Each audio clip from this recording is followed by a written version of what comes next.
ꯃꯇꯝ ꯑꯃꯗ ꯅꯤꯡꯊꯧ ꯄꯥꯟꯗꯨꯅ ꯂꯩꯕ ꯈꯨꯟ ꯑꯃ ꯂꯩꯔꯝꯃꯤ. ꯈꯨꯟ ꯑꯁꯤ ꯅꯤꯡꯊꯧ ꯁꯂꯥꯏꯔꯦꯟꯅ ꯄꯥꯟꯗꯨꯅ ꯌꯥꯝꯅ ꯅꯨꯡꯉꯥꯏꯅ ꯂꯩꯕ ꯈꯨꯟ ꯑꯃ ꯍꯥꯏꯕꯗꯨ ꯑꯣꯏꯔꯝꯃꯤ. ꯅꯤꯡꯊꯧ ꯁꯂꯥꯏꯔꯦꯟꯒꯤ ꯂꯣꯏꯅꯕꯤ ꯊꯥꯔꯤꯛ ꯑꯁꯤ ꯃꯆꯥꯅꯨꯄꯤ ꯑꯃ ꯄꯣꯛꯂꯝꯂꯕ ꯃꯇꯨꯡꯗ ꯃꯍꯥꯛ ꯂꯩꯈꯤꯗ꯭ꯔꯦ. ꯃꯍꯥꯛꯅ ꯊꯝꯂꯝꯂꯤꯕ ꯃꯆꯥꯅꯨꯄꯤ ꯑꯁꯤꯒꯤ ꯃꯃꯤꯡꯅ ꯆꯦꯡꯂꯩ ꯍꯥꯏꯅ ꯀꯧꯔꯝꯃꯤ. ꯍꯧꯖꯤꯛꯅ ꯃꯌꯥꯝꯒꯤ ꯔꯥꯖꯀꯨꯃꯥꯔꯤ ꯆꯦꯡꯂꯩ, ꯆꯦꯡꯂꯩ ꯁꯅꯥ ꯍꯥꯏꯔꯒꯁꯨ ꯈꯪꯅꯔꯝꯃꯤ. ꯅꯤꯡꯊꯧ ꯁꯂꯥꯏꯔꯦꯟꯒꯤ ꯅꯥꯏꯇꯣꯝ ꯄꯣꯛꯆꯕꯤ ꯔꯥꯖꯀꯨꯃꯥꯔꯤ ꯆꯦꯡꯂꯩ ꯑꯁꯤ ꯃꯁꯛꯇ ꯃꯇꯧꯗ ꯂꯝ ꯌꯧꯕ ꯃꯈꯩ ꯐꯖꯕ ꯅꯤꯡꯊꯤꯕ ꯍꯥꯏꯕꯗꯨ ꯑꯣꯏꯔꯝꯃꯤ. ꯊꯪꯅꯕ ꯂꯩꯕꯥꯛ ꯀꯌꯥꯗꯒꯤ ꯔꯥꯖꯀꯨꯃꯥꯔꯤ ꯆꯦꯡꯂꯩꯕꯨ ꯊꯥꯖꯕꯤꯔꯣ ꯄꯤꯕꯤꯔꯣ, ꯂꯩꯕꯥꯛ ꯃꯔꯤ ꯊꯝꯅꯁꯤ, ꯑꯆꯦꯠꯄ ꯃꯔꯤ ꯀꯤꯅꯁꯤ ꯍꯥꯏꯅꯁꯨ ꯍꯥꯏꯖ ꯄꯥꯎꯖꯦꯜ ꯀꯌꯥ ꯑꯃ ꯂꯥꯛꯂꯝꯃꯤ. ꯑꯗꯨꯕꯨ ꯃꯗꯨꯁꯤꯡ ꯄꯨꯝꯕꯗꯨ ꯑꯃꯠꯇ ꯌꯥꯔꯝꯗꯦ. ꯃꯔꯝꯗꯤ ꯅꯤꯡꯊꯧ ꯁꯂꯥꯏꯔꯦꯟ ꯑꯁꯤ ꯃꯥꯒꯤ ꯃꯆꯥꯅꯨꯄꯤ ꯔꯥꯖꯀꯨꯃꯥꯔꯤ ꯑꯁꯤꯗ ꯄꯨꯡꯂꯨꯞ ꯂꯨꯞꯄ ꯃꯈꯩ ꯉꯥꯎꯅ ꯅꯨꯡꯁꯤꯈꯤꯕꯅꯤ. ꯃꯔꯝ ꯑꯗꯨꯅ ꯃꯥꯒꯤ ꯃꯆꯥꯅꯨꯄꯤ ꯑꯁꯤꯅ ꯄꯥꯝꯗꯕ ꯊꯕꯛ ꯑꯃꯠꯇ ꯇꯧꯔꯝꯗꯦ. ꯑꯗꯨꯒ ꯅꯥꯀꯟ ꯑꯃꯔꯣꯝꯗꯅ ꯔꯥꯖꯀꯨꯃꯥꯔꯤ ꯆꯦꯡꯂꯩꯒꯤ ꯐꯠꯇꯕ ꯃꯆꯠ ꯑꯃ ꯇꯨꯃꯤꯟꯅ ꯍꯥꯏꯌꯨ ꯍꯥꯏꯔꯕꯗꯤ ꯃꯍꯥꯛ ꯅꯥꯄꯜ ꯈꯖꯤꯛ ꯂꯣꯏꯅꯔꯝꯃꯤ ꯃꯁꯥꯗ. ꯃꯁꯛ ꯑꯁꯤ ꯐꯖꯃꯟꯕ ꯍꯥꯏꯕꯗꯨꯅ ꯑꯣꯏꯕꯅ ꯅꯥꯄꯜ ꯀꯥꯔꯝꯃꯤ ꯈꯖꯤꯛ ꯃꯁꯥꯗꯨꯗ. ꯑꯌꯨꯛ ꯌꯦꯟꯅ ꯑꯉꯟꯕ ꯑꯗꯨꯗ ꯔꯥꯖꯀꯨꯃꯥꯔꯤ ꯆꯦꯡꯂꯩ ꯉꯟꯇꯥ ꯍꯧꯒꯠꯇꯨꯅ ꯃꯁꯥ ꯃꯎ ꯄꯨꯝꯕ ꯁꯤꯠ ꯅꯥꯟꯅ ꯁꯦꯡꯗꯣꯛ ꯈꯣꯠꯇꯣꯛꯄ ꯂꯣꯏꯔꯗꯨꯅ ꯃꯥꯒꯤ ꯀꯥꯗ ꯐꯝꯂꯗꯨꯅ ꯑꯁꯥꯡꯕ ꯃꯁꯝ ꯑꯗꯨ ꯊꯥꯗꯣꯛꯇꯨꯅ ꯍꯥꯠꯂꯒ ꯂꯩꯔꯤ. ꯇꯟꯖꯥꯗꯨꯗ ꯃꯥꯒꯤ ꯃꯅꯥꯏ ꯅꯥꯏꯁꯤ ꯑꯣꯏꯅ ꯊꯝꯂꯤꯕꯤ ꯑꯍꯜ ꯑꯣꯏꯔꯕꯤ ꯂꯩꯃꯗꯣ ꯆꯪꯂꯛꯂꯝꯃꯤ. ꯑꯗꯨꯒ ꯔꯥꯖꯀꯨꯃꯥꯔꯤꯕꯨ ꯏꯔꯨ ꯃꯥꯏꯊꯕ, ꯆꯤꯡꯍꯤ ꯁꯃꯥꯜ ꯂꯥꯡꯕ ꯂꯣꯏꯕꯤꯔꯕ꯭ꯔꯣ? ꯔꯥꯖꯀꯨꯃꯥꯔꯤ ꯆꯦꯡꯂꯩ ꯇꯞꯅ, ꯍꯣꯏ ꯂꯣꯏꯔꯦ ꯅꯦꯝꯁꯤ. ꯑꯣ ꯐꯔꯦ ꯐꯔꯦ, ꯑꯗꯨꯗꯤꯅꯦ ꯑꯩꯍꯥꯛ ꯔꯥꯖꯀꯨꯃꯥꯔꯤꯅ ꯊꯛꯄꯤꯅꯕ ꯑꯌꯨꯛꯀꯤ ꯁꯪꯒꯣꯝ ꯄꯨꯔꯛꯂꯒꯦ. ꯍꯣꯏ, ꯑꯗꯣ ꯑꯝꯇ ꯉꯥꯏꯈꯣ. ꯀꯔꯤ ꯇꯧꯔꯕꯒꯦ ꯔꯥꯖꯀꯨꯃꯥꯔꯤ? ꯀꯔꯤ ꯇꯥꯛꯄꯤꯒꯗꯕ? ꯏꯅꯦꯝꯁꯤ ꯀꯩꯅꯣꯝꯅꯤ, ꯁꯪꯒꯣꯝꯗꯣ ꯀꯣꯟꯅ ꯊꯛꯂꯒꯦ. ꯑꯗꯨꯒꯤ ꯃꯍꯨꯠꯇꯨ ꯑꯩꯒꯤ ꯀꯣꯛꯀꯤꯅꯦ ꯁꯝ ꯑꯁꯥꯡꯕꯁꯦ ꯊꯥꯎ ꯑꯍꯤꯡꯕ ꯇꯩꯗꯨꯅ ꯑꯃꯨꯛꯇ ꯀꯣꯛꯁꯦ ꯅꯝꯗꯨꯅꯅꯦ ꯁꯝꯕꯨꯟ ꯆꯦꯠꯅ ꯑꯝꯇ ꯄꯨꯟꯕꯤꯔꯝꯃꯣ. ꯑꯩ ꯊꯟꯇ ꯂꯥꯛꯅ ꯐꯥꯅꯕ ꯉꯝꯗ꯭ꯔꯦ ꯋꯥꯅꯦ. ꯅꯥꯏꯁꯤ ꯑꯣꯏꯕꯤ ꯂꯩꯃꯗꯣ ꯈꯖꯤꯛ ꯃꯃꯣꯟꯅꯣꯛꯏ ꯃꯥꯏꯊꯣꯡꯗꯣ. ꯑꯗꯨꯒ ꯍꯣ ꯔꯥꯖꯀꯨꯃꯥꯔꯤꯅ ꯍꯥꯏꯕꯗꯨꯃꯛꯅꯦ ꯍꯦꯛ ꯇꯧꯖꯒꯦ. ꯑꯗꯣ ꯍꯥꯏꯕꯁꯨ ꯍꯥꯏꯕꯅꯤ, ꯑꯋꯣꯏꯕꯃꯛꯀꯤ ꯔꯥꯖꯀꯨꯃꯥꯔꯤꯒꯤ ꯁꯝꯂꯥꯡꯁꯤꯡꯁꯦ ꯌꯥꯝꯅ ꯐꯖꯅ ꯐꯖꯈ꯭ರೆ. ꯁꯝꯅ ꯃꯅꯥꯝ ꯑꯣꯟꯊꯣꯛꯅ ꯇꯥꯔꯤꯕ, ꯑꯋꯥꯠꯄ ꯑꯃꯠꯇ ꯍꯦꯛ ꯂꯩꯇꯦꯗ ꯔꯥꯖꯀꯨꯃꯥꯔꯤꯁꯦ ꯑꯩꯈꯣꯏꯒꯤ. ꯁꯛꯇ ꯌꯦꯡꯂꯦ ꯄꯨꯔꯅꯤꯃꯥ ꯅꯨꯃꯤꯠꯇ ꯊꯣꯛꯄ ꯊꯥꯖ ꯄꯨꯅꯝ ꯊꯨꯕꯤ ꯁꯛꯇꯥꯅꯤ. ꯁꯕꯥꯟ ꯌꯦꯡꯂꯦ ꯉꯥꯔꯣꯏ ꯁꯕꯥꯟꯕꯨ ꯉꯝꯖꯕꯤꯅꯤ. ꯈꯪꯗꯦ ꯔꯥꯖꯀꯨꯃꯥꯔꯤꯃꯨꯛ ꯐꯖꯕꯁꯦ ꯂꯩꯈꯤꯔꯔꯣꯏꯀꯣ. ꯂꯩꯃꯅ ꯍꯥꯏꯔꯛꯄ ꯋꯥꯍꯩ ꯃꯌꯥꯝꯁꯤꯡꯗꯣ ꯇꯥꯕꯗ ꯔꯥꯖꯀꯨꯃꯥꯔꯤ ꯆꯦꯡꯂꯩ ꯁꯅꯥꯗꯤ ꯃꯊꯃꯣꯏ ꯃꯅꯨꯡ ꯑꯗꯨꯗ ꯍꯔꯥꯎꯕꯒꯤ ꯉꯝꯈꯩ ꯂꯩꯔꯝꯗꯦ. ꯌꯥꯝ ꯄꯦꯟꯖꯅ ꯃꯤꯅꯣꯛ ꯃꯀꯥ ꯂꯥꯝꯅ ꯑꯁꯨꯝꯅ ꯅꯣꯛꯂꯩ. ꯑꯗꯨꯒ ꯀꯔꯤꯅꯣ ꯏꯅꯦꯝꯁꯤꯅ ꯍꯥꯏꯔꯤꯕꯗꯨꯕꯣ ꯑꯁꯦꯡꯕꯃꯛꯀꯤꯔꯣ? ꯍꯣꯏ, ꯑꯁꯦꯡꯕꯃꯛꯀꯤꯅꯤ ꯔꯥꯖꯀꯨꯃꯥꯔꯤꯗꯤ ꯌꯦꯡꯉꯣ, ꯆꯦꯡꯂꯧ ꯁꯛꯇꯝꯁꯤ ꯌꯥꯝꯅ ꯊꯣꯏꯅ ꯍꯦꯟꯕꯅꯤꯅꯅꯦ ꯂꯩꯕꯥꯛ ꯀꯌꯥꯒꯤ ꯔꯥꯖꯀꯨꯃꯥꯔ ꯀꯌꯥꯅꯅꯣ ꯔꯥꯖꯀꯨꯃꯥꯔꯤꯕꯨ ꯍꯥꯏꯖꯅꯕ ꯂꯥꯛꯂꯤꯕ. ꯃꯗꯨꯁꯤꯡꯗꯣ ꯔꯥꯖꯀꯨꯃꯥꯔꯤꯕꯨ ꯄꯥꯝꯕꯒꯤꯅꯤ, ꯅꯨꯡꯁꯤꯕꯒꯤꯅꯤꯅꯦ. ꯑꯃꯗꯤ ꯔꯥꯖꯀꯨꯃꯥꯔꯤꯅ ꯃꯁꯛ ꯊꯣꯏꯅ ꯍꯦꯟꯅ ꯂꯝ ꯌꯧꯅ ꯐꯖꯔꯨꯕꯒꯤꯅꯤ. ꯀꯔꯤꯒꯨꯝꯕ ꯔꯥꯖꯀꯨꯃꯥꯔꯤꯅ ꯆꯦꯡꯂꯧ ꯁꯛꯇꯝ ꯑꯁꯤꯅ ꯊꯤꯗꯨꯅ ꯂꯧꯈꯠꯄ ꯌꯥꯗꯕ ꯑꯣꯏꯔꯝꯂꯒꯗꯤ ꯀꯅꯥꯅꯁꯨ ꯑꯃꯠꯇ ꯍꯥꯏꯔꯝꯂꯣꯏꯗꯅ. ꯍꯥꯏꯔꯛꯂꯤꯕ ꯃꯌꯥꯝꯁꯦ ꯔꯥꯖꯀꯨꯃꯥꯔꯤꯅ ꯁꯛ ꯐꯖꯔꯨꯕ ꯑꯣꯏꯕꯒꯤꯅꯤꯅꯦ ꯔꯥꯖꯀꯨꯃꯥꯔꯤ ꯆꯦꯡꯂꯩꯗꯣ ꯌꯥꯝꯅ ꯄꯦꯟꯖꯅ ꯅꯣꯛꯂꯛꯏ ꯃꯤꯅꯣꯛꯀꯌꯥ. ꯑꯗꯨꯒ ꯃꯗꯨꯒꯤ ꯃꯇꯨꯡꯗ ꯏꯅꯦꯝꯁꯤꯅ ꯑꯩꯕꯨ ꯅꯨꯡꯁꯤꯕꯤꯗꯨꯅ ꯄꯪꯍꯥꯏ ꯃꯍꯥꯏꯕꯤꯔꯦ ꯇꯧꯔꯤꯁꯤ. ꯑꯣ, ꯍꯥꯏꯖꯤꯟꯕ ꯅꯠꯇꯦ, ꯑꯁꯦꯡꯕꯅꯤ. ꯇꯁꯦꯡꯅ ꯑꯩꯅ ꯍꯥꯏꯖꯔꯤꯕꯁꯤꯡꯗꯣ ꯑꯋꯣꯏꯕ ꯑꯆꯨꯝꯕ ꯉꯥꯛꯇꯅꯤ. ꯐꯔꯦ, ꯑꯗꯣ ꯀꯥꯟꯅꯗꯦ. ꯉꯁꯤꯗꯤ ꯏꯅꯦꯝꯁꯤ ꯑꯩꯒꯤ ꯁꯝ ꯑꯁꯥꯡꯕꯁꯦ ꯁꯝꯕꯨꯟ ꯕꯤꯟꯗꯤ ꯂꯣꯜꯂꯣ, ꯆꯥꯎꯅ ꯃꯈꯣꯡ ꯆꯦꯠꯅ ꯀꯨꯞꯅ ꯐꯖꯅ ꯂꯣꯜꯂꯧꯀꯣ. ꯍꯣ ꯐꯅꯤ ꯔꯥꯖꯀꯨꯃꯥꯔꯤ. ꯑꯩꯅ ꯈꯪꯅꯅꯦ ꯅꯤꯡꯊꯤꯅ ꯇꯧꯔꯛꯀꯦ ꯔꯥꯖꯀꯨꯃꯥꯔꯤꯒꯤ. ꯍꯣꯏ, ꯑꯗꯨꯅꯤꯗꯅ. ꯐꯖꯕꯅꯤ ꯌꯥꯝꯅ ꯄꯛꯆꯕꯅꯤ ꯔꯥꯖꯀꯨꯃꯥꯔꯤꯅ ꯁꯝꯕꯤꯟꯗꯤ ꯂꯣꯟꯕꯁꯦ ꯍꯣꯏ ꯈꯪꯗꯦ ꯏꯅꯦꯝꯁꯤꯅ ꯂꯣꯟꯕꯤꯕꯗꯨꯅꯁꯨ ꯍꯦꯟꯅ ꯐꯖꯍꯜꯂꯤꯔ ꯀꯩꯅꯣ ꯑꯣꯏꯔꯝꯕꯁꯨ ꯌꯥꯏꯌꯦ ꯑꯗ ꯇꯥꯏꯌꯦ ꯅꯠꯇ꯭ꯔꯥ ꯃꯥꯅꯤ ꯃꯥꯅꯤ ꯍꯥꯏꯔꯒ ꯔꯥꯖꯀꯨꯃꯥꯔꯤ ꯆꯦꯡꯂꯩ ꯑꯃꯗꯤ ꯅꯥꯏꯁꯤ ꯂꯩꯃꯒ ꯃꯈꯣꯏ ꯑꯅꯤꯗꯣ ꯄꯨꯟꯅ ꯃꯣꯃꯣ ꯅꯣꯛꯃꯤꯟꯅꯔꯛꯂꯤ ꯑꯗꯨꯝꯅ ꯂꯩꯃꯅ ꯔꯥꯖꯀꯨꯃꯥꯔꯤ ꯆꯦꯡꯂꯩꯒꯤ ꯃꯁꯝ ꯑꯗꯨꯕꯨ ꯅꯤꯡꯊꯤꯅ ꯕꯤꯟꯗꯤꯗꯨ ꯂꯣꯟꯕꯤꯔꯤ ꯃꯗꯨꯗ ꯐꯖꯃꯟꯈ꯭ꯔꯗꯨꯅ ꯔꯥꯖꯀꯨꯃꯥꯔꯤ ꯆꯦꯡꯂꯩ ꯍꯔꯥꯎꯕꯅ ꯂꯣꯏꯈ꯭ꯔꯦ ꯌꯥꯝ ꯄꯦꯟꯖꯕ ꯍꯥꯏꯕꯗꯨ ꯑꯣꯏꯈ꯭ꯔꯦ ꯑꯁ ꯀꯔꯤꯅꯣ ꯕꯤꯟꯗꯤ ꯈꯨꯔꯣꯟꯁꯤꯅ ꯐꯖꯔꯤꯕ ꯁꯤꯕꯨ ꯀꯔꯤꯅꯣ ꯃꯤꯅꯦꯝꯁꯤ ꯃꯁꯤꯕꯣ ꯄꯨꯝꯅꯃꯛꯁꯦ ꯔꯥꯖꯀꯨꯃꯥꯔꯤꯅ ꯐꯖꯕ ꯑꯃ ꯑꯣꯏꯕꯒꯤꯅꯦ ꯕꯤꯟꯗꯤ ꯐꯖꯅ ꯂꯣꯜꯂꯕꯁꯨ ꯑꯊꯤꯕ ꯃꯤꯗ ꯂꯣꯜꯂꯕꯗꯤꯅꯦ ꯐꯖꯧ ꯍꯥꯏꯕ ꯈꯛ ꯌꯥꯔꯣꯏ ꯐꯖꯕ ꯃꯤꯗ ꯂꯣꯜꯂꯒꯇꯕꯨ ꯐꯖꯕꯒꯤ ꯋꯥꯅꯤꯅꯦ ꯔꯥꯖꯀꯨꯃꯥꯔꯤ ꯆꯦꯡꯂꯩ ꯃꯁꯥ ꯄꯨꯝꯕ ꯍꯔꯥꯎꯕꯇꯅ ꯊꯥꯡꯒꯠꯂꯤ ꯃꯁꯥ ꯄꯨꯝꯕꯗꯣ ꯍꯣꯏ ꯈꯪꯗꯦꯅꯦ ꯏꯅꯦꯝꯁꯤꯅ ꯑꯩꯕꯨ ꯌꯥꯝꯅ ꯄꯦꯜꯍꯟꯕꯤ ꯍꯔꯥꯎꯍꯟꯕꯤ ꯏꯅꯦꯝꯁꯤꯁꯦ ꯑꯩꯒꯤꯗꯤ ꯁꯅꯥꯁꯤꯗ ꯍꯤꯗꯥꯛ ꯀꯥꯏꯗꯣ ꯇꯥꯔꯤ ꯑꯣꯏꯔꯦ ꯏꯅꯦꯝꯁꯤꯅ ꯑꯣꯏꯗꯣꯏꯅꯤ ꯅꯠꯇ꯭ꯔꯥ ꯃꯥꯅꯤ ꯔꯥꯖꯀꯨꯃꯥꯔꯤ ꯑꯗꯣ ꯂꯥꯛꯂꯣ ꯕꯤꯟꯗꯤꯁꯤꯁꯨ ꯂꯣꯟꯕ ꯂꯣꯏꯔꯕꯅꯤꯅꯅꯦ ꯁꯪꯒꯣꯝ ꯍꯥꯏꯗꯣ ꯊꯛꯇꯣꯛꯅꯕ ꯇꯧꯕꯤꯔꯣ ꯏꯪꯈꯤꯕꯅ ꯍꯥꯟꯕ ꯇꯥꯔꯦ ꯏꯪꯂꯒ ꯊꯛꯄꯗꯤꯅꯦ ꯍꯥꯎꯇꯕꯅꯤ ꯁꯪꯒꯣꯝꯗꯤ ꯍꯣꯏ ꯐꯔꯦ ꯊꯛꯂꯨꯔꯒꯦ ꯏꯅꯦꯝꯁꯤ ꯂꯥꯛꯄꯤꯔꯣ ꯊꯛꯂꯔꯣ ꯔꯥꯖꯀꯨꯃꯥꯔꯤ ꯑꯗꯨꯗꯤ ꯑꯩ ꯊꯣꯛꯆꯔꯝꯂꯒꯦ ꯍꯣꯏ ꯂꯩꯃ ꯊꯣꯛꯈ꯭ꯔꯦ ꯔꯥꯖꯀꯨꯃꯥꯔꯤ ꯆꯦꯡꯂꯩꯁꯨ ꯃꯇꯨꯡꯗ ꯃꯣꯂꯤ ꯇꯞꯂꯤ ꯏꯅꯔꯛꯂꯤ ꯑꯗꯨꯒ ꯃꯥꯒꯤ ꯑꯌꯨꯛꯀꯤ ꯁꯪꯒꯣꯝꯗꯣ ꯊꯛꯇꯣꯛꯂꯝꯃꯤ ꯑꯗꯨꯝ ꯔꯥꯖꯀꯨꯃꯥꯔꯤ ꯆꯦꯡꯂꯩꯁꯅ ꯀꯣꯅꯨꯡ ꯑꯗꯨꯗ ꯌꯥꯝꯅ ꯅꯨꯡꯉꯥꯏꯅ ꯍꯔꯥꯎꯅ ꯇꯧꯅꯤꯡꯕꯇ ꯇꯧ ꯆꯥꯅꯤꯡꯕꯇ ꯆꯥ ꯂꯩꯔꯝꯃꯤ ꯃꯈꯣꯏꯒꯤ ꯁꯅꯥ ꯀꯣꯅꯨꯡ ꯑꯗꯨꯒꯤ ꯃꯅꯥꯏ ꯑꯣꯏꯅ ꯃꯌꯥꯝ ꯂꯩꯔꯤ ꯔꯥꯖꯀꯨꯃꯥꯔꯤ ꯆꯦꯡꯂꯩꯁꯅ ꯃꯥ ꯃꯊꯟꯇꯒꯤꯗꯃꯛꯇ ꯍꯥꯏꯔꯕꯗ ꯃꯅꯥꯏ ꯅꯥꯏꯁꯤ ꯃꯌꯥꯝ ꯑꯃ ꯂꯩꯔꯤ ꯑꯗꯨꯕꯨ ꯂꯩꯔꯤꯕ ꯃꯌꯥꯝꯁꯤꯡ ꯑꯗꯨꯒꯤ ꯀꯌꯥ ꯊꯣꯏꯅ ꯍꯦꯟꯅ ꯅꯨꯡꯁꯤꯅ ꯇꯣꯠꯅꯅ ꯇꯤꯟꯅꯅ ꯄꯨꯟꯗꯦ ꯔꯥꯖꯀꯨꯃꯥꯔꯤ ꯆꯦꯡꯂꯩꯅ ꯈ꯭ꯋꯥꯏꯗꯒꯤ ꯍꯦꯟꯅ ꯅꯨꯡꯁꯤꯅ ꯄꯨꯜꯂꯤꯕꯁꯦ ꯂꯩꯃꯒꯅꯤ ꯂꯩꯃꯒ ꯃꯈꯣꯏ ꯑꯅꯤꯁꯤ ꯑꯗꯨꯝ ꯅꯨꯡꯁꯤꯅꯅ ꯂꯩꯃꯤꯟꯅꯕ ꯍꯥꯏꯕꯗꯣ ꯑꯣꯏꯕꯅꯤ ꯔꯥꯖꯀꯨꯃꯥꯔꯤ ꯆꯦꯡꯂꯩꯅ ꯂꯩꯃꯕꯨ ꯂꯨꯝꯅ ꯂꯧꯏ ꯑꯗꯨꯒ ꯂꯩꯃꯅꯁꯨ ꯔꯥꯖꯀꯨꯃꯥꯔꯤ ꯆꯦꯡꯂꯩꯕꯨ ꯌꯥꯝ ꯂꯨꯝꯅ ꯂꯧꯖꯔꯝꯃꯤ ꯅꯨꯃꯤꯗꯥꯡꯒꯤ ꯃꯇꯝ ꯑꯃꯗꯅꯤ ꯂꯩꯃꯗꯨ ꯅꯤꯡꯊꯧ ꯁꯅꯥ ꯀꯣꯅꯨꯡ ꯃꯥꯒꯤ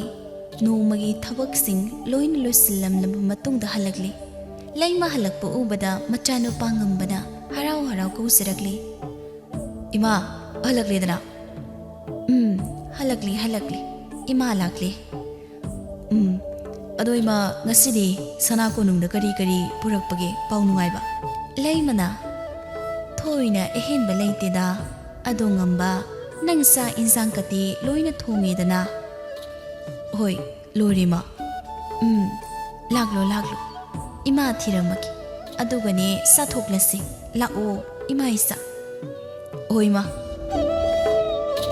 ꯂꯩꯃ ꯃꯅꯨꯡ ꯆꯪꯈꯤ ꯆꯥꯛ ꯏꯟꯁꯥꯡ ꯊꯤꯕ ꯍꯧꯈ꯭ꯔꯦ ꯉꯝꯕꯁꯨ ꯆꯥꯛꯈꯨꯝꯂꯣꯝꯗ ꯆꯪꯉꯛꯂꯝꯃꯤ ꯆꯥꯛ ꯏꯟꯁꯥꯡ ꯑꯗꯨ ꯊꯤꯕ ꯈꯣꯠꯄ ꯂꯣꯏꯔꯕꯗ ꯃꯃꯥ ꯃꯆꯥꯗꯣ ꯆꯥꯛ ꯆꯥꯃꯤꯟꯅꯔꯛꯂꯦ ꯉꯝꯕꯅ ꯏꯃꯥ ꯑꯦꯟꯖꯥꯡꯁꯤ ꯂꯩꯇꯗꯅ ꯆꯝꯊꯣꯡ ꯑꯃ ꯍꯦꯛꯇ ꯇꯧꯁꯤꯟꯈ꯭ꯔꯦ ꯏꯃꯥꯗꯤ ꯆꯠꯊꯣꯛꯂꯨꯕꯒ ꯀꯩꯒ ꯆꯥꯕ ꯊꯛꯄꯕꯨ ꯑꯃꯠꯇ ꯌꯥꯔꯝꯃꯔꯣꯏꯅꯦ ꯇꯧꯔꯤꯁꯤ ꯂꯩꯃꯅ ꯏꯁ ꯑꯗꯨꯒꯤꯕꯨ ꯇꯧꯗꯦ ꯏꯃꯥ ꯀꯔꯤꯁꯨ ꯆꯥꯕ ꯊꯛꯄ ꯍꯥꯏꯕꯁꯤꯗꯤꯅꯦ ꯆꯤꯟꯍꯥꯎ ꯊꯤꯗꯅ ꯆꯥꯒꯗꯕ ꯊꯛꯀꯗꯕ ꯅꯠꯇꯦ ꯆꯥꯕ ꯊꯛꯄꯗꯅꯦ ꯆꯤꯜꯍꯥꯎ ꯌꯥꯝꯅ ꯊꯤꯔꯕ ミꯁꯛ ꯑꯗꯨꯗꯤꯅꯦ ꯀꯩꯗꯧꯅꯨꯡꯗꯅꯦ ꯃꯁꯥ ꯃꯆꯤ ꯑꯣꯏꯕ ꯉꯝꯂꯔꯣꯏꯗꯕꯅꯤꯀꯣ ꯃꯁꯤꯃꯗꯤ ꯈꯪꯉꯨ ꯍꯣꯏꯃ ꯑꯗꯨꯅꯅꯦ ꯆꯥꯕ ꯊꯛꯄ ꯍꯥꯏꯁꯤꯁꯨꯅꯦ ꯃꯆꯤ ꯑꯣꯏꯕ ꯈꯛꯇꯃꯛ ꯈꯜꯂꯒ ꯆꯥꯊꯣꯛꯀꯗꯧꯕꯅꯤ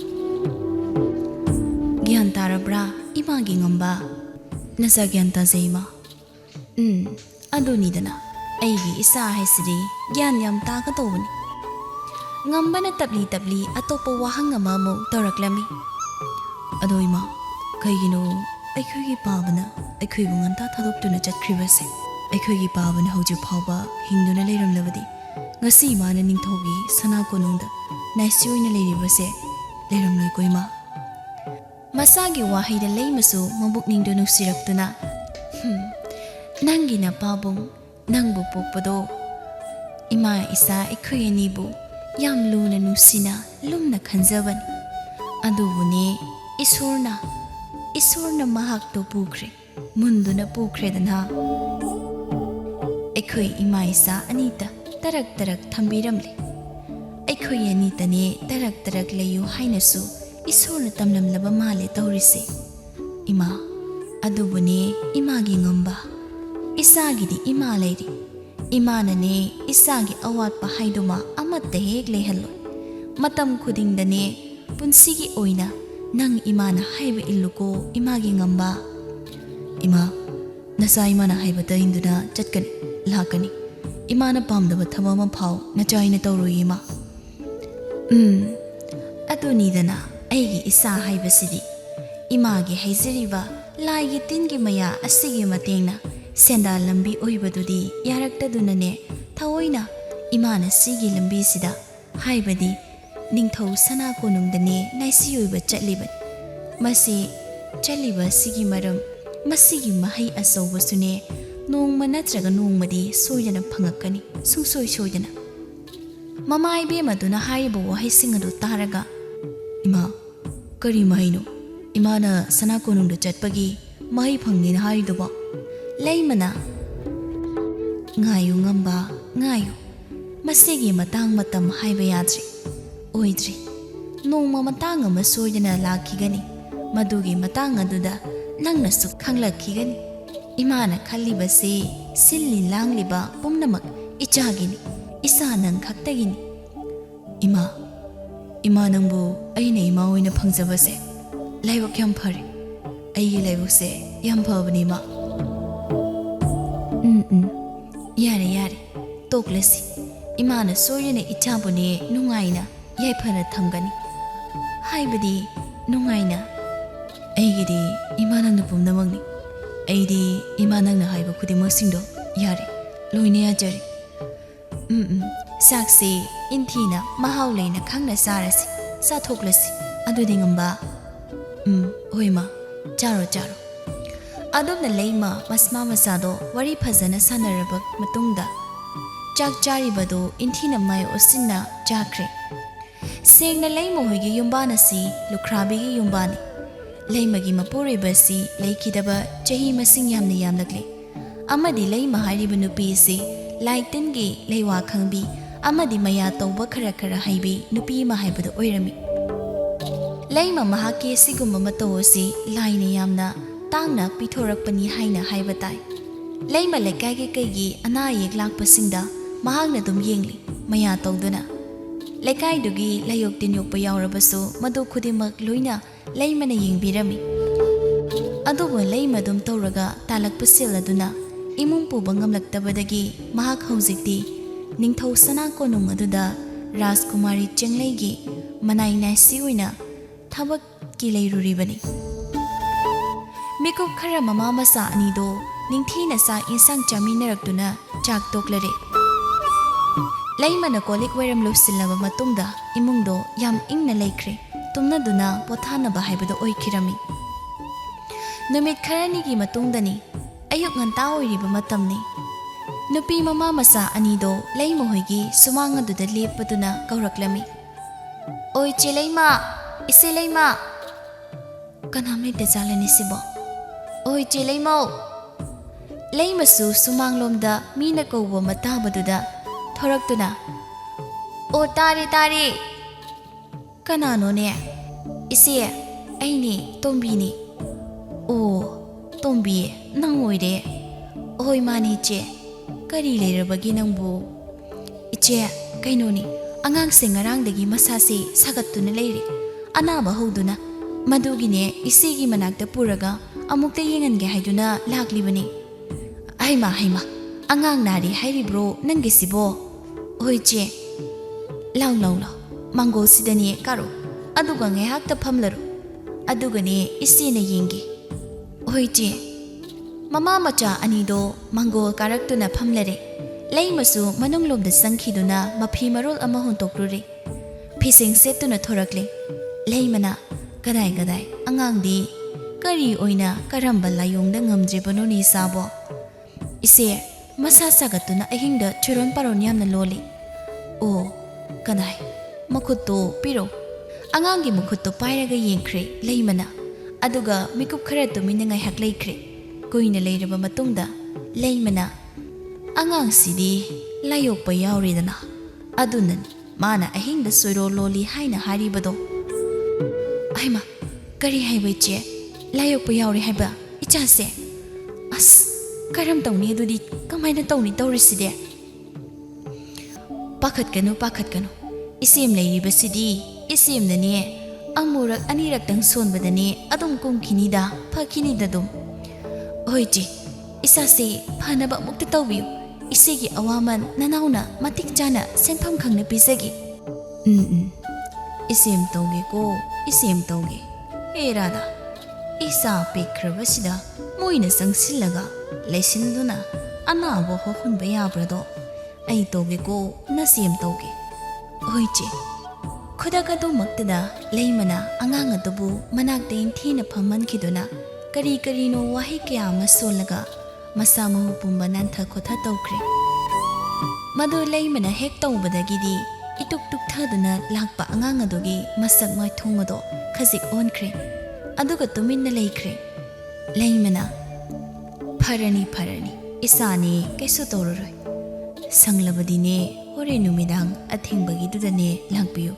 Maduda amuk kakane sondoksi. Adoy matong dadine amuhan na horakta na bako. Tombina, oiche, lag na bahonagi. Ado, numidang at hingbado langpadi paraktaga ba muong mali. Ado na haying ayuk sigum bakan si dawoy na adom lakjabadi akay balay gadray Oh, pare, yari. Noina paraktaga doibo oiradini hayeng ayuk sigum kanse sida oina laodom. Hoiche, yauro, iche mamukne sana korung chatkadaba lay.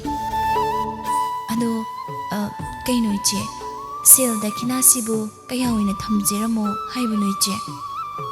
Laymana, yare. Madugi oina dini hayeng si oina taurasi, khanarasi, hayeng aroibagi sonbaduda ko. Oh, oi, maduna suparani. Adudi che nanawmukta chacharage, yam nungai jare. Ho, chacharo. Yoro, isim tindoklaroi ko. Oi, yani che, jo. Laymadi do maklay hore, mayumaduda. Aduga tumbi, mama masa makuin di chakre. Tumbi na matanta muksonje. Kunsinune, isi laymana layrambasi, othok na kayadi kana krabayeng. Ma layrambagi ekwisi, Naragi laklabasu, like talk na labor ngumliban. Maramdi, ichi layman loini yembibagi.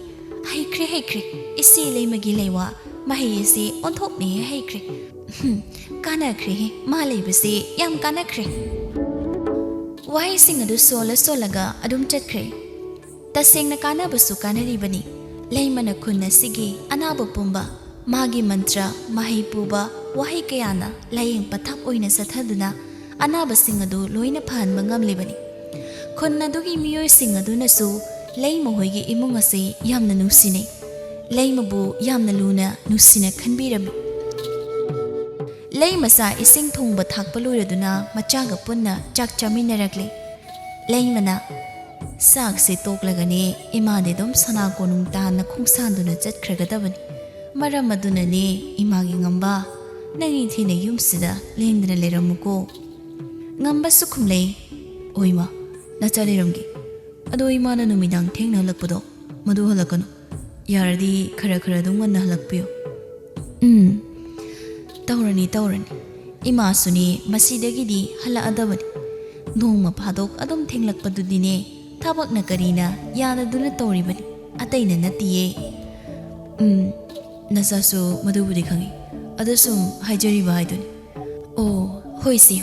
Yare, halakladabani, masidagidi. Zasilo sakto, ima di okle. Ima kolik loina loisilamagane, sit nana, madugane, oina chalagi. Zasilo imagi ngamba. Oima, zasilagi. Laymadi chak okle haiduna tumina laikre. Ngamba su chak tuthuna zasilagli. Mikup amanigi matungda, chaba thakpa loirabada. Laymana sit nana phengba chamba sengba tawba loiraduna thamlamle. Madugi matungda layma sana konum tamna chakre.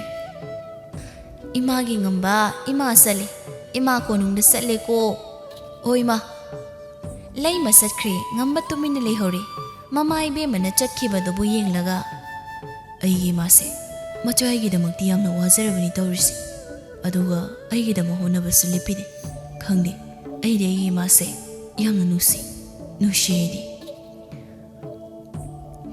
ngamba wasing ado haiduna tumina do mag yenglaga lei hori ngasi korong nungsu hana gom hana sana konungda atopa khunna magi ningthau macha Rajkumar sakenba malaktuna Rajkumari chenglei sanabu apam nusigi wafam kaya haiduna phongdoklare ningthauren oiriba singdo wari kaya seksina sanaraba matungni Rajkumari magi mabukningda leiba pukningi mapau khara hangdoknarabagi matangni Rajkumari chenglei mabu haiba lakliba Rajkumar aduda yam muningli pukning changna matam changna pung kaya yenglaba matungda haire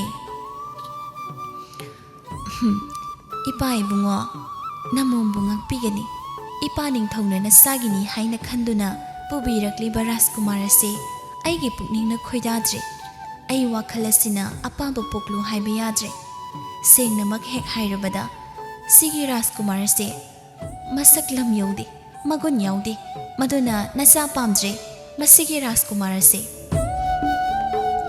Rajkumari chenglei gi haidorakliba wahai singado mipum khuding mangna loina tare lakliba Rajkumar adudi chenglei gi wahai singado tabada thamoi mai chattuna kaibaga chamana khre thuna mamittuna yenglaktuna leirami Rajkumari chenglei mangonda adum munna Rajkumar adoda tabli haidorakpado tarakle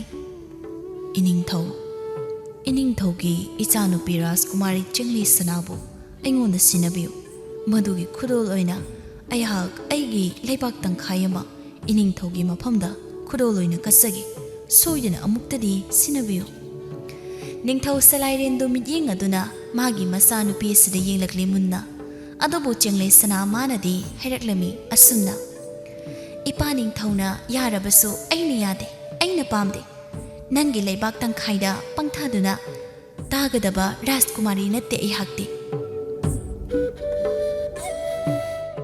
Rajkumari haijabase amuktadi tabiyo ayhakna Rajkumari bu yamna sengnamak thamoi sengna nusije pamuje maramaduna aigi wase amuktadi tabiyo kaidobage ningthau salairendo hantang mukti wa hirakle khunaulamgi Rajkumari bungonang saurano yararoi aigi isano pigi mabukning asina yaningba hainingba poktrabadi thabak amata tawba haibasi oithoktabani maduna yararoi oiraroi masigi thabaksi iningthau amuktadi aigi nungi oiba wase khangbiyo ubiyogaba waragono he Rajkumar upai sunglei maklei khraroi iningthau Rajkumari chengleina yare lengkhibana pharani aihak pamde somgi lamamadi chenglo saktamani se asumna haibadagidi khunau khulgi Rajkumar ado ningba kaina thamoi sokna tumak mayumlomda oina hankhirami matawasuna dum Rajkumari mabu apam nusi poktuna haisaba lakpa lam khuding maki Rajkumar ningthaurel kaya singdo adomak Rajkumari chenglei sana mana yadabana loinamak adom maithiduna hankhiduna chatkhirami sandiya mamai changlakpa matamduni Rajkumari chengleina oi inemsi tabro inemsibu lei mama su taraduna changlakli aduga haibiyo Rajkumari kari takpigadaba nungthel nungsa yangna sabanina nusagi maisa loktuna khanglubagi Rajkumari aigi haksangse maisa popagum phawbagum tawri maduna hauji aihak irumai thathoktuna ingna mukta maki semdoke aduna inemsi na khara mukta aigi irumai thanaba isingdo pubirakloba o Rajkumari iruruzanaba laije sing poroklo haibiribra hoi isingi champhasabido ado chenghi sambandi langbiroidabra maduna kari karam tawbani Rajkumari yarani madugi oinadi ngasi hauji waisidi matam thengjinba haibadu oiri Maduna chinghi sambandi ay langagumgi. Oh, phare phare adudi. Inem sine hek Rajkumari ne iru maithanaba tarubi laize ising lokhat pasasuru ki ko. Phani phani. Naisi oine leibi leimado Rajkumari ne iru luzanaba ising lobu chatkre. Rajkumari na momo noklaga. Inumde nusi aigi inem sisidi. Mana butahurabadi ipen depense aigi thamoisina. Adom na mikup kharagi matungdadi leimane ising puraktuna Rajkumari chenglei iru maithaduna makining thina semlak sarakle. Madu loirakpaga mapasi chapek chanana mapa ibungu ningthau sarairena Rajkumari chengleibu aruba wari ama sananabagi damakta kausilakle. Wari sanaba aduda naisi janabi leimasu matunginarakduna wari taba yauri. Ningthau sarairena Isagi sahisi thaza yonza matam haibado sab sarakle. Masidagi amu hendokrabasu nungaite. Ipani isabo thaza yonjinarakle. Adubu isana lam khuding ngaktagi lakpa Rajkumar pumnamak pamdabaduna haidokhiba asida ipagi makok asi ngawba haibado oikre. Karamne ipana isagi ningthau thigani haiba khangdre. Ipa koksi oina ngawraga toklene. Rajkumari chenglei do nokning dana khajik noklei minok ama aduga tabli madugi damakta aigi pabungna matha sabiruno handaki thanung sinane pabung aigi ningthau oigadoriba yetke lamdang mapudo soidana phanglani masak khanglagani karamna matau karamna isagi apamba pamjaba Rajkumar leirabro leite leizede aduba lehelani karamna no ipagi Rajkumari babo hauzima ngasida aigi leibak punjau thinduna lauthokpiu khanganbiu Rajkumari chenglei sanagi Rajkumar khanbagi siyambar tauragani hauragani haina ipa ibungo nasa Rajkumari ehaki siyambar tawbiu afaba achumba phajaba matik leiba Rajkumar khanbiduna ningthau soyana oihanbiu ko machanupi Rajkumari asina hairakpasingdo munna taraba matungda tabli mu hairakli ningthau sarairena phare adudi haujimak ngasimaktagi hauduna isa Rajkumari gi siyambar tongnaba haunaba tawrasi sem saba khotpasu haurasi isagi apambado tawrasi isagi aningbase masidadi thunghallage napabungna phamo thagache adamna numit adumaktadagi hauduna Rajkumari chenglei sanagi bar khanbagi siyambar tawba haukre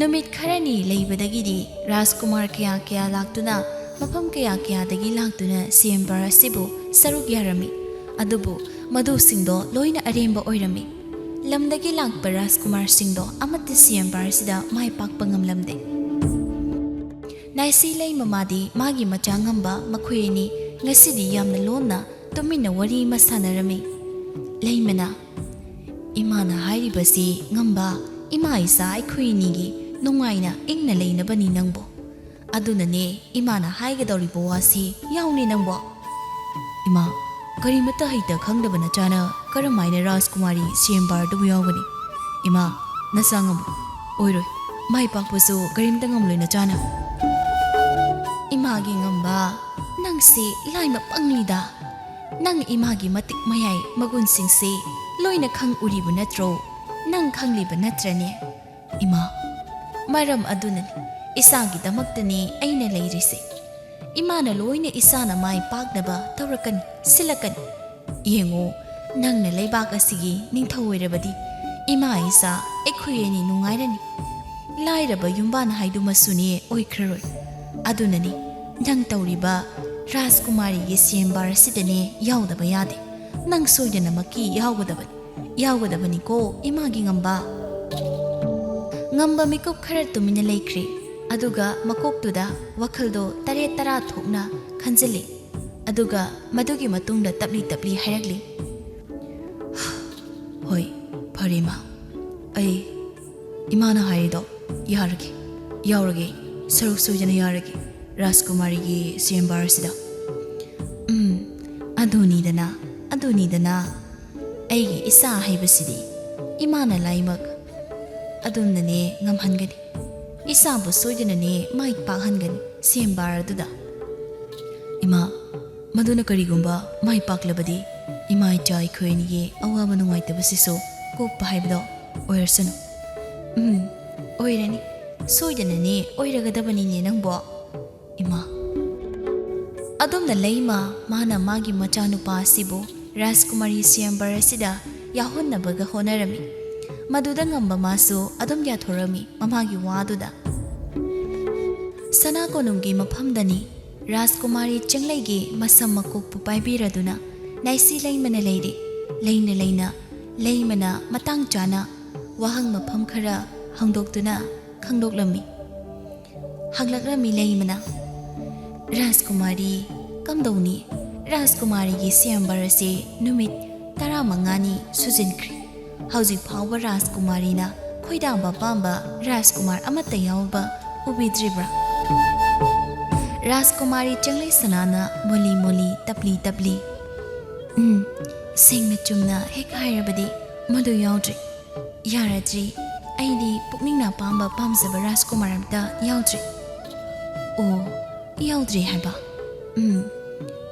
ado Rajkumari nanemsi wahang amata hangatsageba haibiyo hekta nemsi kari wahangno jingnaba leita anduma haibiyo Rajkumari kaino atai nati Rajkumari gi siyambar asida ningthaurel nattaba misam tamba nipa ama hektadi yawba yadabra Rajkumari changlai sana tuminna mikup khara leiraga noklaga khumi yai kari yaroidage yagani aina yaba pithokani makhoi sunupani maraiba madaw yingjahusani kari tawrabage masi hangli sibui nemsi kari su tawdeda sumne isam samna hangmani ado Rajkumari na pamliba nupa makhalasina karamba makhaloigadoribano Rajkumari changlai sanana nokmi tawduna khumlaklami inemsi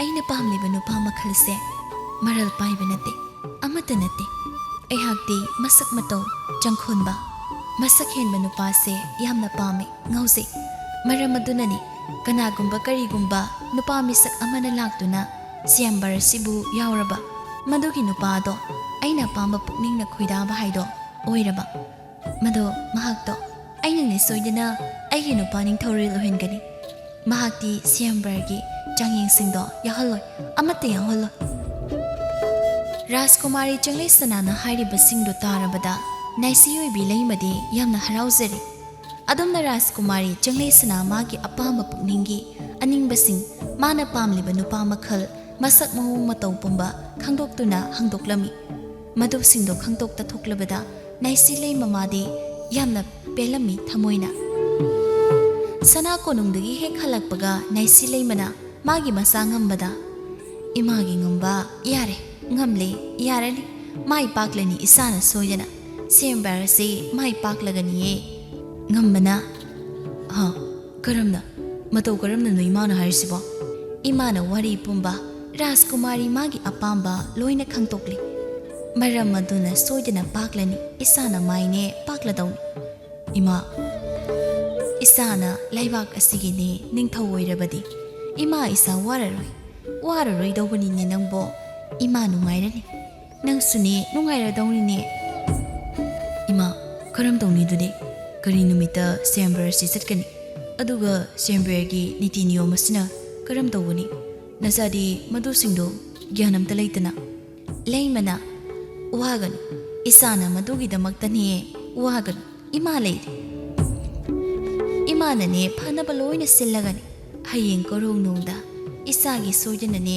Rajkumari changlai sanagi siyambar yawba chatkani chalagadabani ne ima ihare chalo tum thokloro ima thoktoki isa tumluro chalo oima nasa tumlugi ngambado mamai be maduna haibado yaraduna haiba wa ngakte illaga chaladuna tumba changkre maduga tumbasu dum tumthakre lei mado masana tumkhrabada mahak ahing nungyai aduda mahakki meya hejabi pumba puthokduna khoyum layam kokthoklaga mahai mayam chenba mantra wahi kya sizinare leimana layam singdugi niza hoba magul leiba mantra sing aduna magi masanu pangamba sida thasinduna sangsillaga susinkhre aduga ngasai Rajkumari Changlesana na hairakpa pumlap mana pamba nupa adugi masak mawung magun pumbado chelhanduna thamkhre khudingmak sing ado leima magi mahai mayam amadi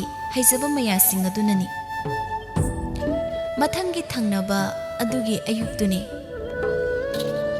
ayuk andada leimana masabu puraduna sana konungda puraduna lakle Rajkumari Changlesana Siyambara dubu yaunabagi damakta Rajkumari Changlesana do ngamba ubada mahak matin yotpa kauba makai ngauki yamna pamzaba haibado oirami ngambana ningthau salairendo maru lukthaduna khurumlaga iningthau tolaba aibusu Rajkumargi Siyambar sida saruk yahanbiu hairaga khurami matang adu maktadane Rajkumari Changlesana thoraktuna hairakpado oire aigi thawaina khoidaba Rajkumar haibado oire ipa ibungo nasaina matam kayagi mamangdagi thiduna ngairaga lakpa aigi Rajkumar do phangle phangjari ipa ibungo ningthau salairen sungakna e kari haiba ipagi Rajkumari ipa ibungo ngasi aigi Siyambar yawba lakliba nupasi masiga hika luhumbiro yare ay yare isana iyazari ayaboire matam kaya changna pukningna khoidaba thirakpado phangle ngasidi singna maramdunane pabo aibo nupasiga mikupsida luhumbiduna kainyadan pinabiro Rajkumari Changlesana na hairakpa wahai singado tarabada loina ngaknakhre adobo wahai singado taraga naisioi bileimadi tomina mabuk manungda magi sorbu thagachare he sor tolabina nagi mateng tawiduna laira ko khanbibagi damakta hanna thagattuna penjaba phongdoksari yale ngasidi mahai yale isor nangna ima isagi laira ba kokpiga dawri nungaire yamna nungaire thagatsari hanna mapu mahakpu ningthau sararendo masana pi Rajkumari Changlesana gi waphamado tarabada hairaklamye sumna pare adudi isana pamle haina hairabanina taurage isagi apamba adu taurage ipana yare pirage kainagi dansu ngasi Siyambar yawba lakliba nupa masa asiga nanga ipana hauzik mikup asida lohongduna kainadan piragani soidana ipa ibungo isagi damak awonan sauna tamgani pukai langkai loina suna ngamna hapkani isagi damak ipa ibungo nasagidi laibak phabani hauzimak isaga nupa asiga lohongna batare Siyambar asi loisinduna mangan ki batare asumna Rajkumari Changlesana gi apamba matung inna mikup adu maktada laira masa ngamba madi Rajkumari Changlesana makhoi do lohonglami ningthau sagai gi nupi oiduna maharani ga oibanina awung watana tamle amadi yumphama sauba kaya amole samne khairabada haujikti lei mohoido matam khara haukrabada yamna nungai ba haibada oikre naisi oirambadu su tokre Rajkumari Changlesana mana oina seba tori lei mamabu asumna laigi mating loduna lei mama maza ani sina namthak tauduna minamlaga Siyambar adubu mai pakpa saktuna Rajkumari Changlesana bu makhoi gi oina loksinbada makhoi gi imung watta padaduna leiba yamna nungaina panba imung ama haibado oikre